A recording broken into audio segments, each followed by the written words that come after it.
All right, Ray, now we've got our Colonial wall that we're about to start. Two key components that are really going to give it that Colonial flavor. Walk us through. Well, we're going to install the chair rail backer with chair rail on it at 37 inches. And at the top, we're going to turn a 620 base upside down and with 47 crown. Very nice. So chair rail backer right here with the chair rail on top, and then we're going to do a little build up on top for the crown.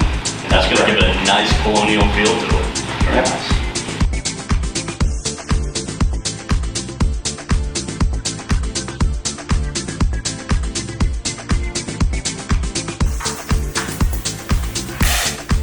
All right, Ray, so in our Colonial wall, we have two different types of build-ups here. We have a chair rail build-up, and we also have a crown build-up. Explain the process through both of these.